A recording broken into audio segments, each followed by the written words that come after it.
There are moments when a map is not just ink on paper or pixels on a screen. It becomes a warning.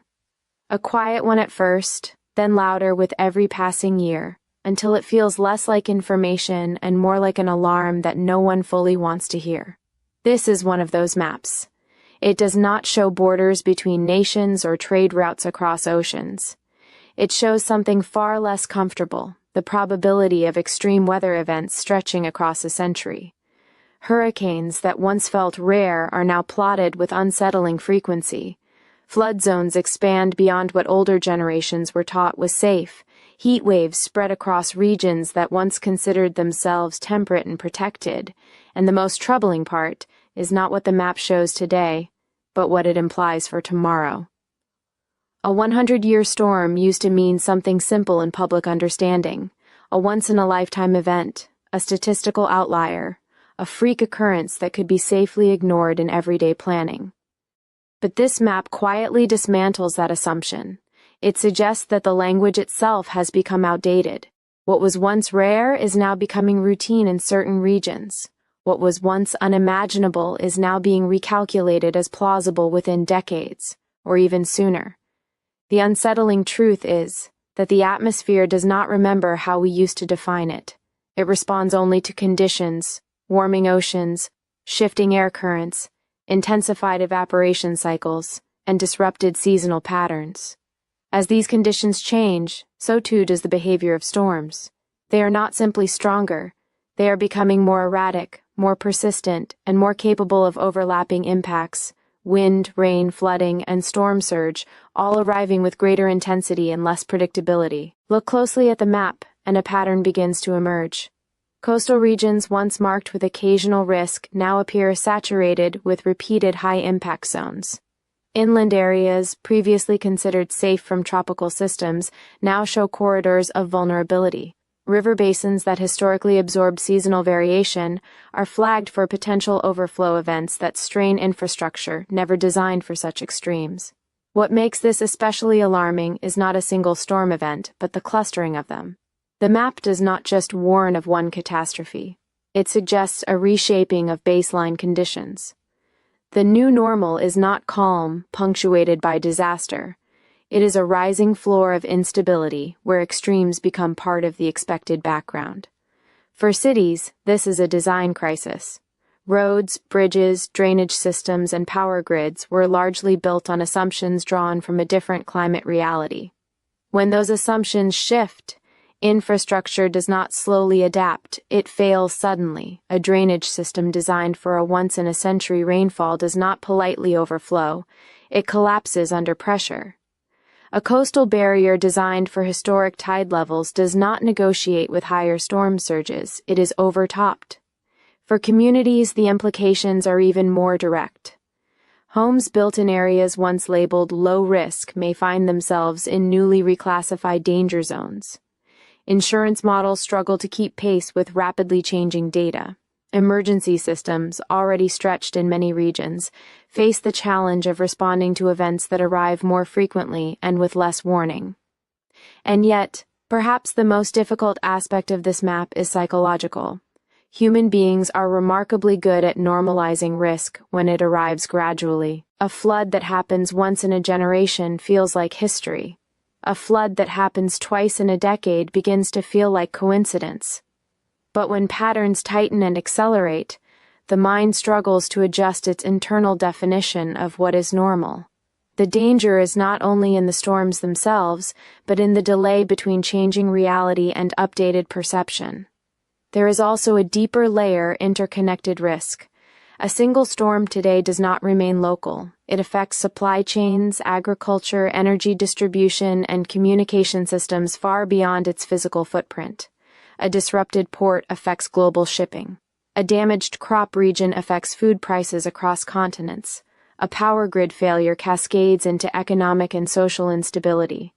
The map, in essence, is not just showing weather, it is revealing vulnerability in systems built on stability that may no longer exist. Still, the purpose of such a map is not to create despair. It is to remove illusion. Because only when assumptions are corrected can meaningful preparation begin. Infrastructure can be redesigned. Emergency response systems can be strengthened. Urban planning can shift toward resilience rather than reaction. Early warning systems can become more precise, and communities can be better informed about the real risks they face. The storms themselves are not surprises in a scientific sense. They follow physics, patterns, and probabilities. What changes is human readiness. The gap between knowledge and action is where most damage occurs. This map, in its most honest interpretation, is not a prophecy of doom. It is a measure of exposure, a visualization of how much of our built world is still calibrated to a climate that is no longer fully present. It asks a difficult question without speaking it aloud. What happens when rare events stop being rare? And the answer is not found in fear, but in adaptation. Because every marker on that map is also a decision point, a chance to reinforce, to redesign, to rethink how communities live with water, wind, heat, and uncertainty. The storms will continue to come. That part is not in question. What remains in question is how prepared the world will be when the next line on that map becomes reality instead of prediction. 100-year storms are no longer truly rare events. The traditional idea of extreme weather happening once in a century is becoming outdated as climate patterns shift and such events occur more frequently. The idea of a 100-year storm once gave people a sense of comfort, as if nature itself had a predictable schedule that allowed humanity to plan, prepare, and feel safe in long stretches of normalcy. It suggested rarity, something so statistically distant that entire generations could live and die without witnessing it firsthand. But that sense of distance is beginning to collapse. What used to be framed as once-in-a-century events are increasingly appearing within decades, sometimes even within years, and that shift forces a deeper reconsideration of how risk is understood. At the core of this change is a warming and destabilizing climate system. Oceans that absorb excess heat are no longer passive reservoirs. They are becoming active engines of stronger storm formation. Warmer sea surfaces provide more energy for cyclones and hurricanes, allowing them to intensify faster than traditional forecasting models once expected. At the same time, atmospheric patterns are becoming less stable, creating conditions where storms do not follow historical paths with the same reliability. They drift, stall, and strengthen in ways that were once considered anomalies but are now appearing more frequently in weather records. This transformation is not just scientific data on a chart, it is reshaping how entire regions experience weather. Areas that were once considered safe from extreme storms are now finding themselves on updated risk maps. Coastal zones are seeing higher storm surges that push further inland than historical boundaries accounted for. River systems are overwhelmed by rainfall patterns that deliver months of precipitation in a matter of days. Even inland cities, far from oceans, are discovering that atmospheric moisture carried by shifting systems can produce devastating floods. What makes this especially concerning is the speed at which these changes are occurring, compared to the speed at which human infrastructure can adapt. Cities are built over decades, sometimes centuries, but climate conditions can shift significantly within a single generation. Drainage systems, housing developments, transportation networks, and energy grids were all designed based on historical climate data that is now becoming less reliable as a guide for the future. When a system is engineered for a once-in-a-century event, and that event begins occurring every 10 or 20 years, the system itself becomes outdated much faster than intended. There is also a growing psychological challenge in how people interpret these patterns. Humans tend to rely on memory and experience when judging risk. If someone has never personally experienced a catastrophic flood or storm, it is easy to assume it is unlikely to happen. But when records show increasing frequency, that gap between perception and reality becomes dangerous. Communities may delay preparation because the threat still feels abstract, even when the data clearly shows a rising trend. Insurance systems, emergency services, and government planning agencies are all trying to adjust to this new reality, but they are often reacting to changes rather than anticipating them. Recalibrating risk models takes time, and during that time exposure continues to grow. This creates a lag between what is known scientifically and what is implemented practically. Ultimately, the shift in how 100-year storms are understood is not just about weather terminology. It reflects a deeper transformation in the relationship between human systems and natural systems. Stability can no longer be assumed as the default condition. Instead, variability, extremes, and uncertainty are becoming central features of the environment that societies must now design around. Climate change is reshaping storm behavior. Rising ocean temperatures and changing atmospheric conditions are making storms more intense, unpredictable, and widespread in their impact. The most unsettling aspect of modern climate analysis is not that extreme storms exist, but that the boundaries defining them are shifting so quickly that even long-standing definitions are losing meaning. A 100-year storm was never meant to be a promise of timing. It was a statistical expression of probability. Yet over time it became something more emotionally concrete in the public mind, a rare, distant event that could be safely placed outside the urgency of daily planning. That perception is now under pressure, as new data reveals that the frequency and intensity of these so-called rare events are changing in real time. As global temperatures rise, the atmosphere behaves in ways that amplify instability. Warmer air holds more moisture, which increases the potential for heavy rainfall when storm systems form. At the same time, ocean warming fuels tropical cyclones with additional energy, allowing them to intensify more rapidly and maintain strength longer than previously recorded. These are not small adjustments in weather behavior. They represent fundamental shifts in the conditions that shape storms from their origin to their impact zones. One of the most critical changes is the way storms interact with geography.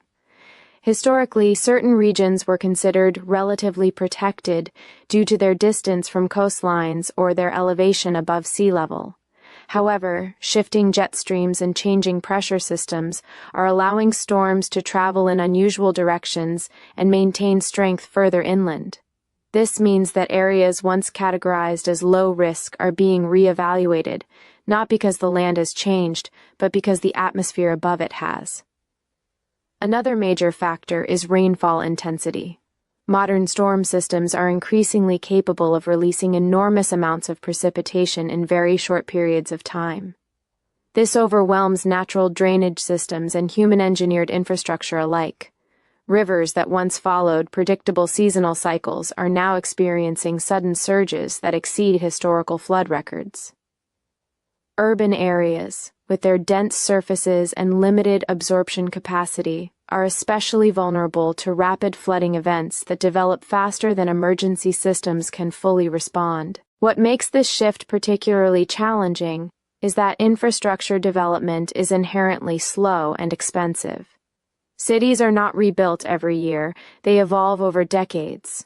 Roads, bridges, drainage networks, and coastal protections are all based on historical climate assumptions that may no longer apply.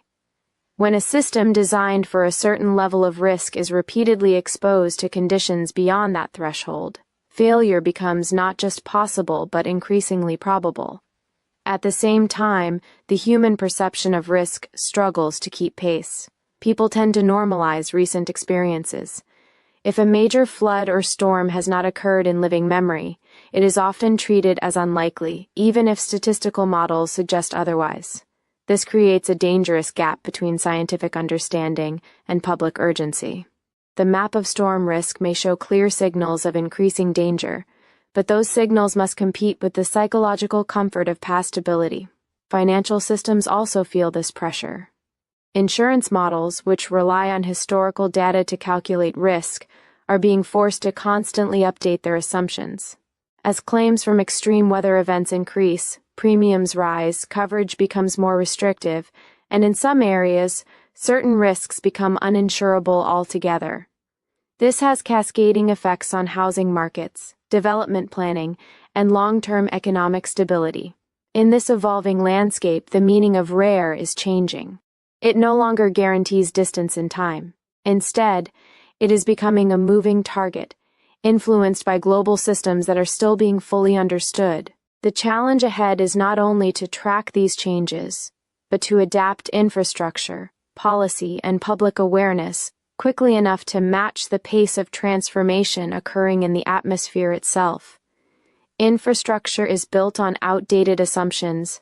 Cities, drainage systems, roads, and coastal defenses were designed for past climate norms, making them vulnerable to today's more extreme weather conditions. Across much of the world, infrastructure was designed with a simple assumption: the past is a reliable guide to the future. Engineers and planners looked at historical weather records, identified the most extreme events on record, and built systems to withstand slightly beyond those limits. Roads were elevated based on known flood levels, drainage systems were calibrated to handle maximum expected rainfall, and coastal defenses were constructed with reference to past storm surges. For a long time, this approach worked reasonably well because the climate itself was relatively stable within predictable bounds. But that stability is no longer guaranteed, and the foundation of those assumptions is beginning to show strain. The problem is not that infrastructure was poorly designed for its time. In fact, much of it was considered advanced and carefully engineered. The issue is that the baseline conditions are shifting faster than the infrastructure can be updated. When rainfall patterns intensify beyond historical records, drainage systems that once seemed sufficient suddenly become overwhelmed. Water that was expected to flow through controlled channels instead accumulates on roads, in basements, and across entire neighborhoods. What was once labeled extreme is increasingly becoming within expected range, forcing a complete rethinking of design standards. Bridges and transportation networks face similar challenges. Many structures were built with specific load expectations tied to historical environmental stressors. When storms become stronger and more frequent, the combination of wind pressure, water damage, and soil erosion places stress on systems that were never intended to experience such repeated extremes. Even small increases in intensity can have compounding effects over time, weakening materials, undermining foundations, and shortening the functional lifespan of critical infrastructure. Coastal cities are among the most exposed to these changes. Sea level rise, combined with more powerful storm surges, is pushing water further inland than previous generations anticipated. Barriers and seawalls that were once considered protective are now being tested more frequently and more severely. In some cases, they are overtopped or bypassed entirely during major storm events, revealing vulnerabilities that were not fully apparent under older climate conditions. The result is not just occasional flooding, but a gradual redefinition of what areas are considered safe for long-term settlement. Urban planning also struggles with these new realities. Cities expand based on zoning laws and environmental assessments that depend heavily on historical data. However, when that data no longer reflects current trends, new developments may unknowingly be placed in areas of increasing risk. Housing projects, commercial zones, and critical facilities such as hospitals and power stations can find themselves exposed to hazards that were underestimated during planning stages. There is also the challenge of maintenance and adaptation. Updating infrastructure is far more complex than building it anew. Retrofitting drainage systems, reinforcing bridges, or redesigning coastal defenses requires significant investment, coordination, and time. Meanwhile, extreme weather events continue to occur, sometimes causing damage before upgrades can be implemented. This creates a cycle where repair efforts are constantly chasing after evolving conditions. Perhaps most importantly, infrastructure is deeply interconnected. A failure in one system often triggers strain in others. A flooded road network disrupts emergency response. A damaged power grid affects communication systems. A compromised transportation hub can slow down recovery efforts across an entire region. These cascading effects highlight how modern societies rely on tightly linked systems that were all designed under similar historical assumptions. In this context, the challenge is not only technical but strategic. It requires moving from a mindset of building for known extremes to building for unknown variability. That means designing systems with flexibility, redundancy, and adaptability rather than fixed thresholds based on the past.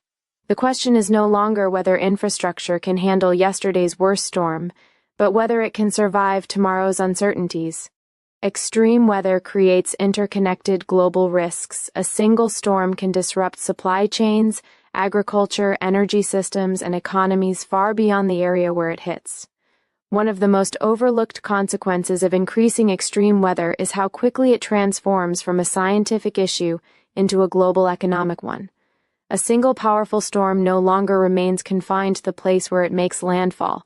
Instead, it ripples outward through supply chains, financial markets, energy systems, and food distribution networks. In an interconnected world, disruption in one region can produce measurable effects across continents, often within days. When a major storm strikes a coastal industrial hub, the immediate damage is visible: flooded streets, damaged homes, disrupted transportation, and overwhelmed emergency services. But beyond that visible destruction lies a second layer of impact. Ports may close for weeks, halting the movement of goods that many industries depend on. Manufacturing plants that rely on just-in-time delivery systems can shut down if even a single component is delayed. This creates shortages that spread far beyond the affected region, influencing prices and availability in distant markets.